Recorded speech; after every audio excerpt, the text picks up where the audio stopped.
Top 25 Information Security Interview Questions and Answers.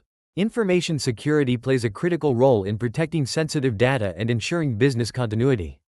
As cyber threats grow in complexity, employers seek candidates with strong knowledge of security concepts and best practices. This guide presents the top 25 information security interview questions along with concise, 95-word answers to help you succeed. 1. What is information security? Information security, InfoSec, refers to the processes and methodologies designed to protect sensitive data from unauthorized access, disclosure, disruption, modification, or destruction. It involves ensuring confidentiality, integrity, and availability (CIA) of data. InfoSec applies to both digital and physical data and encompasses areas like network security, access control, and cryptography. By implementing robust InfoSec practices, organizations reduce risks, protect their assets, and ensure compliance with regulations. Effective InfoSec requires a combination of policies, technologies, and awareness training. It's a continuous process, adapting to emerging threats and vulnerabilities in the evolving cybersecurity landscape. 2. What is the CIA triad in information security? The CIA triad stands for confidentiality, integrity, and availability, the three core principles of information security. Confidentiality ensures that only authorized individuals access sensitive data. Integrity guarantees that the data remains accurate and unaltered during storage or transmission. Availability ensures that data and systems are accessible when needed. These principles guide the design and implementation of security policies and controls. Any breach in the CIA triad can lead to compromised data or operational failure. Maintaining the balance among all three elements is essential for a robust security posture in any organization or system. 3. What is the difference between a threat, vulnerability, and risk? A threat is any potential danger to an asset, such as a hacker or malware. A vulnerability is a weakness in a system that can be exploited by a threat, such as outdated software. Risk is the potential for loss or damage when a threat exploits a vulnerability. For example, an unpatched server, vulnerability, exposed to the internet, threat, results in a risk of data breach. Managing information security involves identifying threats and vulnerabilities and implementing controls to minimize the associated risks. Understanding this triad is vital for effective risk assessment and mitigation. 4. What are firewalls and how do they work? Firewalls are security devices, either hardware, software, or both, that monitor and control incoming and outgoing network traffic based on predetermined rules. Their main function is to establish a barrier between a trusted internal network and untrusted external networks, like the internet. Firewalls use rules to filter traffic based on IP addresses, ports, protocols, and more. They can also perform deep packet inspection. There are different types: packet filtering firewalls, stateful inspection firewalls, proxy firewalls, and next-generation firewalls. Firewalls are fundamental to securing networks and play a vital role in preventing unauthorized access or attacks. 5. What is the difference between IDS and IPS? An intrusion detection system, IDS, monitors network traffic and alerts administrators of suspicious activities. It's passive and does not block traffic. An intrusion prevention system, IPS, on the other hand, actively monitors, detects, and blocks potentially malicious traffic in real time. IDS is useful for forensic analysis and auditing, while IPS provides real-time protection by stopping threats before they impact systems. Both systems often work together in modern networks to ensure layered security. IDS, IPS can be signature-based, anomaly-based, or hybrid, depending on the detection method used. Choosing the right system depends on organizational needs and threat tolerance. 6. What is two-factor authentication, 2FA? Two-factor authentication, 2FA, adds an extra layer of security by requiring two different forms of verification before granting access to a system or account. It typically combines something you know, e.g., a password, with something you have, e.g., a phone or token, or something you are, e.g., fingerprint. Even if one factor is compromised, unauthorized access is unlikely without the second. Common 2FA methods include SMS codes, authenticator apps, and biometric verification. Implementing 2FA significantly enhances security and is widely recommended for securing sensitive applications, remote access systems, and personal accounts. 7. What is encryption and how does it work? Encryption is a process that transforms readable data, plain text, into an unreadable format, ciphertext, using an algorithm and a key. Only someone with the correct decryption key can reverse the process and access the original information. It ensures data confidentiality during storage and transmission.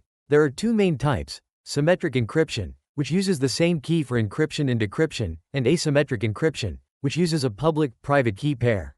Encryption protects sensitive data from unauthorized access, especially in environments like cloud computing, banking, and communication.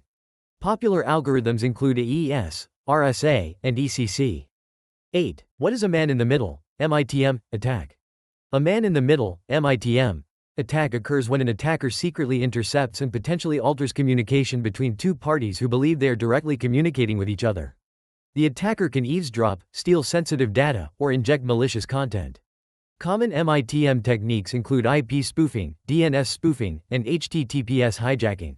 These attacks often target unsecured or poorly configured networks.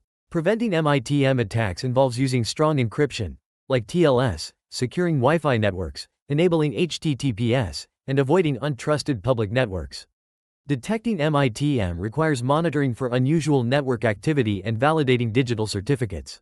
9. What is phishing? Phishing is a type of cyber attack where attackers impersonate legitimate entities to trick individuals into revealing sensitive information, such as login credentials, credit card numbers, or personal data. It's often executed through emails, text messages, or malicious websites. Spear phishing targets specific individuals or organizations, making it harder to detect. Phishing attacks rely on social engineering tactics and often create a sense of urgency. To defend against phishing, organizations use email filters, employee awareness training, and multi-factor authentication. Users should be cautious with unexpected emails, check URLs carefully, and avoid clicking suspicious links. 10. What is social engineering in cybersecurity?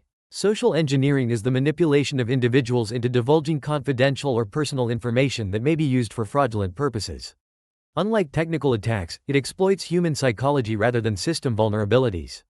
Common tactics include phishing, pretexting, baiting, and tailgating. Attackers may impersonate trusted figures, create fake emergencies, or offer false incentives. Social engineering is often the initial step in larger cyber attacks. Preventing it requires regular employee training, clear security policies, and encouraging verification of unusual requests.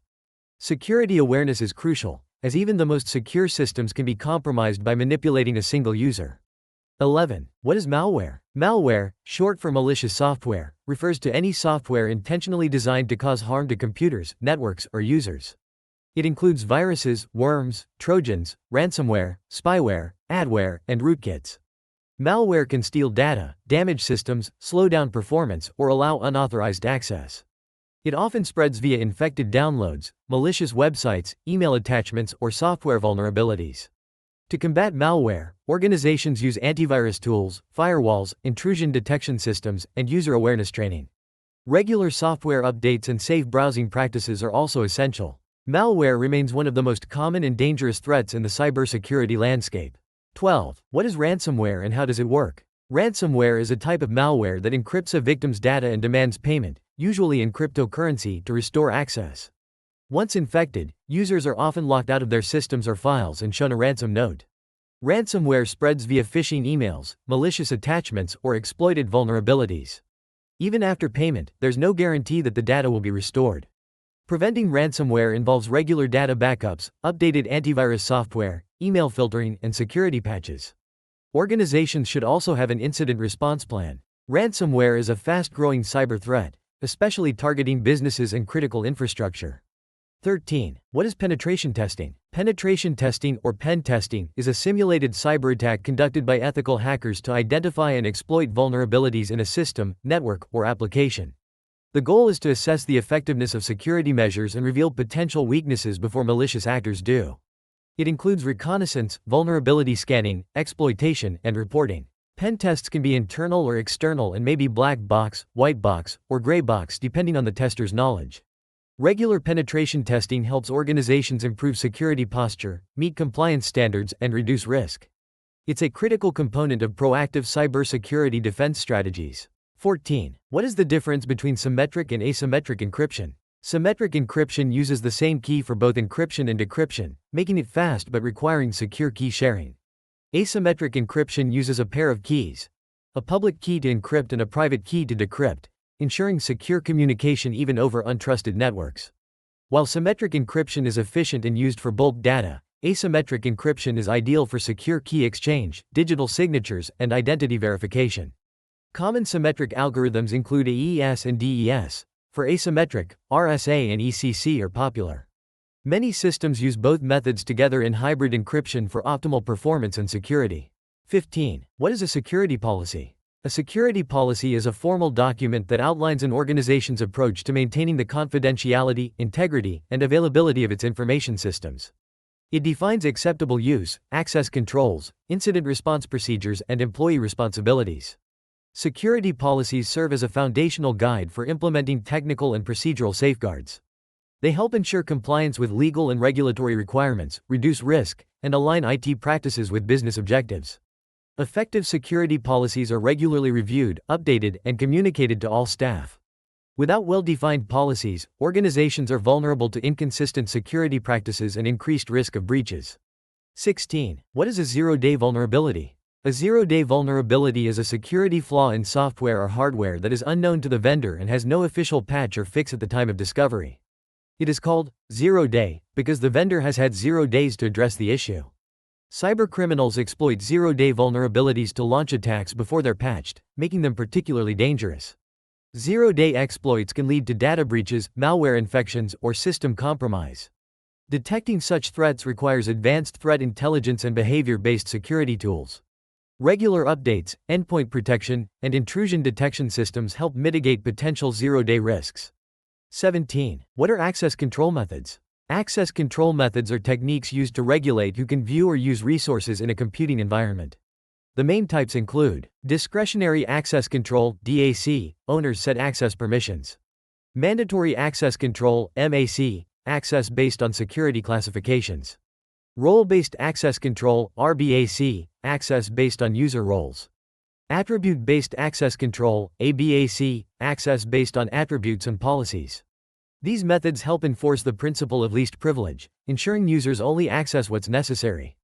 Proper implementation of access controls reduces internal threats and unauthorized access, enhancing the overall security of systems and data. 18. What is multi-factor authentication, MFA? Multi-factor authentication, MFA, requires users to provide 2 or more independent credentials to verify identity. These credentials typically include something you know, password, something you have, smartphone or token, something you are, biometric, like a fingerprint. MFA significantly strengthens security by adding extra layers of defense. Even if one factor is compromised, unauthorized access is unlikely. It's widely adopted for online banking, cloud services, VPNs, and enterprise systems. MFA can prevent common attacks such as phishing, credential stuffing, and brute force login attempts. It's an essential security practice for both individuals and organizations. 19. What is the principle of least privilege? The principle of least privilege, POLP, states that users, applications, and systems should only have the minimum level of access necessary to perform their tasks. This limits potential damage from accidents, misuse, or cyber attacks. Implementing POLP reduces the attack surface and prevents privilege escalation. For example, a user who only needs to read files shouldn't have write permissions. It applies to users, processes, and network devices. POLP is often enforced using role-based access control and is critical in securing sensitive systems and data. Regular reviews and audits help ensure access remains appropriate over time. 20. What is patch management and why is it important? Patch management is the process of acquiring, testing, and applying updates to software, firmware, or systems. These patches fix security vulnerabilities, bugs, or add features. Timely patching is crucial because attackers often exploit known vulnerabilities shortly after disclosure. Effective patch management reduces security risks, ensures regulatory compliance, and maintains system stability. It involves identifying systems that need updates, prioritizing patches based on severity, and verifying successful deployment. Automated patch management tools are often used in enterprise environments. Failing to patch systems can lead to serious breaches, as seen in high-profile cyber attacks like WannaCry. 21. What is network segmentation? Network segmentation divides a computer network into smaller parts or subnets, each with its own access controls and policies. This limits the spread of malware or attackers across the network and helps isolate sensitive data. It's commonly implemented using VLANs, firewalls, and routers. For example, HR systems can be separated from finance systems to enforce access restrictions. Network segmentation enhances security, improves performance, and simplifies monitoring. It also helps meet regulatory requirements like PCI DSS in the event of a breach. Segmentation can contain the impact and make incident response more effective. 22. What are honeypots in cybersecurity? Honeypots are decoy systems or resources designed to lure attackers and study their behaviors. They simulate vulnerable services or data, encouraging cybercriminals to interact with them. The goal is to detect, analyze, and learn from intrusion attempts without risking real assets. Honeypots can identify attack patterns, zero-day exploits, and insider threats. They're often used in research and as part of intrusion detection strategies. By diverting attackers away from legitimate systems, honeypots enhance network security. However, they must be carefully configured to avoid becoming stepping stones into the actual network. 23. What is an incident response plan, IRP? An incident response plan, IRP, outlines the procedures an organization follows when detecting and responding to cybersecurity incidents. It includes preparation, detection, containment, eradication, recovery, and lessons learned. The IRP ensures timely, coordinated actions to minimize damage, restore operations, and comply with legal obligations. It defines roles, communication strategies, and escalation paths. Regular testing and updates are crucial for effectiveness. A well-executed IRP reduces downtime, data loss, and reputational harm. Organizations without a robust IRP often respond poorly to breaches, resulting in higher costs and longer recovery times. 24. What is the difference between vulnerability assessment and penetration testing? Vulnerability assessment is the process of identifying, classifying, and prioritizing security flaws in a system. It's often automated and focuses on breadth, scanning all known weaknesses. Penetration testing, on the other hand, is a hands-on attempt to exploit those vulnerabilities, simulating a real-world attack. It focuses on depth and shows the actual impact of vulnerabilities. While assessments are usually more frequent and broad, pen tests are detailed and periodic. Both are crucial for maintaining strong cybersecurity. Combined, they offer a comprehensive understanding of security posture and areas needing improvement. 25. What is cloud security? Cloud security refers to the set of technologies, policies, and practices designed to protect data, applications, and infrastructure in cloud computing environments. It involves securing access, managing identities, encrypting data, monitoring for threats, and ensuring compliance. Shared responsibility models mean providers and customers must both enforce controls. Cloud security addresses risks like data breaches, misconfigurations, and insider threats. Tools like CASBS, identity providers, and SIEM platforms are commonly used. With increasing cloud adoption, strong security practices are critical. Organizations must understand their cloud environment, use secure configurations, and continuously monitor for vulnerabilities or threats. Outro, 50 words. Mastering these top 25 information security interview questions will give you a competitive edge in your job search. Whether you're a beginner or a seasoned professional, understanding these core concepts is essential. Stay updated, practice regularly, and demonstrate your knowledge confidently to succeed in your next cybersecurity interview.